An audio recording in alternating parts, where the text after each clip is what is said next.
floating piece of rock inhabited by billions of sentient beings who have made their life on it disappointingly miserable. Almost every sociological issue its civilizations have faced were contributed by one common factor: money. No matter where you go, there will always be one person that aspires to live in a mansion or ride their very own private jet. Now, don't get me wrong. There's no problem with having money in your pocket. But what happens when it enters the mindset? I am Yousof, and today I'll talk about how society has defined the value of your dignity by the value of your wallet. Growing up, I've always eavesdropped on family gossip. Though I never understood anything, I have to admit it. I did enjoy the little praises I would get in the middle of their conversations about being the most behaved out of the family's children. However, most of the time, it was negative discussion about someone's ownership of wealth and assets. To say the least, that won't matter if you're disrespectful and a liar. To be fair, I was only a child, so I really never cared much. Looking back now, gossiping was treated as if it was drinking a glass of water. It was nothing. It was seen as nothing. As I mentioned before, I was only a naive child, but not anymore. I'm all grown up now. Well, not in the sense that I can drive a car, but I can differentiate between right and wrong. Now, when you think of the highest paying professions, what is the first thing that comes to your mind? A doctor? Well, what are they known for? They have been tasked with preventing an individual's death by giving them the necessary treatment and cure they need. And what about an engineer? Well, I don't think I should be saying much about this one, right?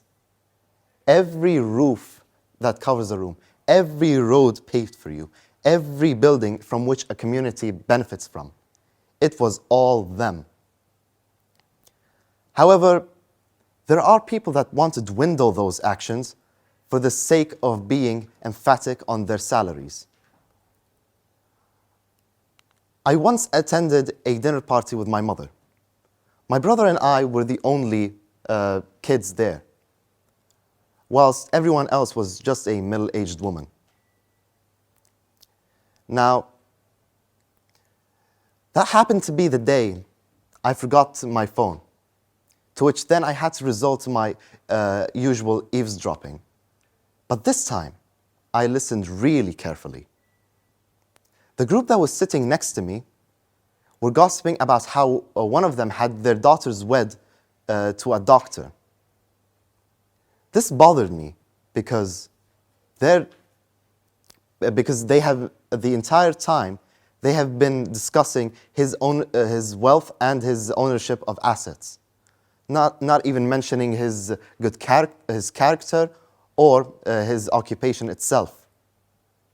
Now, the moment that affected me the most that time was when they had mentioned that a teacher, years before the daughter got married, asked for her hand in marriage. The entire time, with full pride, they mocked him, his occupation, and his income. It is because of gossipers like them that have made millions, and I mean millions, of people around the globe go for a profession for the money rather than the passion.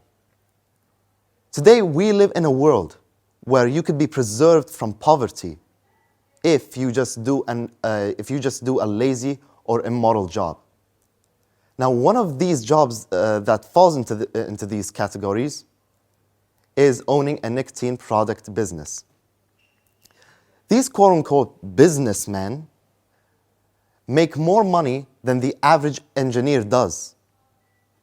And what do? They sell cigars, cigarettes, hookahs, vapes, tobacco chew. I could go on forever.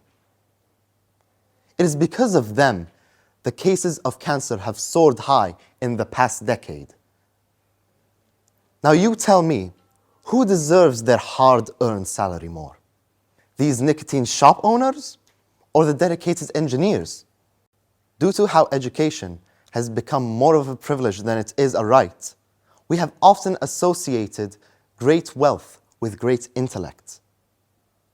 However, there are people out there that peel potatoes for a living, but are much smarter than you and I. If given 10% of these magnates' privileges, 10%, believe me, every street you cross, every bank you borrow from, every mall you shop at, it would be theirs. And when most scenarios like this occur, they return the favor by helping the ones whom they were once in their shoes. And for my final point, how will being rich benefit us when we die? It may benefit our relatives who will inherit all our properties and assets by inheritance, but will the world remember us for being rich? The answer is, in short, no. And to back it up, I've dived deep into the search for history's wealthiest man, even wealthier, and I mean even wealthier than the richest people of today. Mansa Musa. Now, saying his name already has stirred some questions, I might say. Who was this man? This man was history's richest emperor.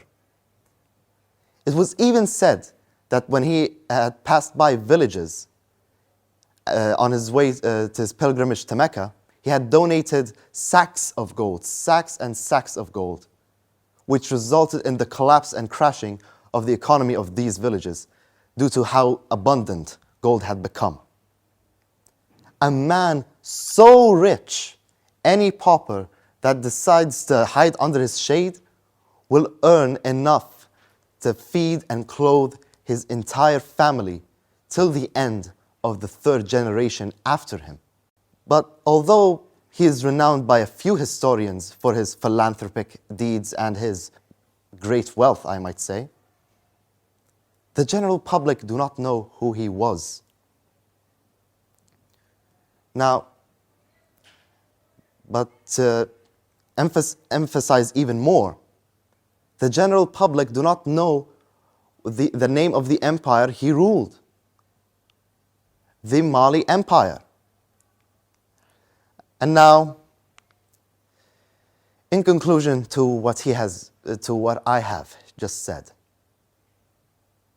when you become part of the soil that encloses your deceased body, to which then your soul is subjected to God's judgment, to either spend eternity in heaven or suffer in hell, what do you think he will ask you? Why weren't you a millionaire? How much money did you make? Did you live in a palace made with bricks of gold? Or will the reality actually be, why didn't you benefit the community you were part of? Did you maintain good discipline and character while you were still alive? And did you have a heart of gold?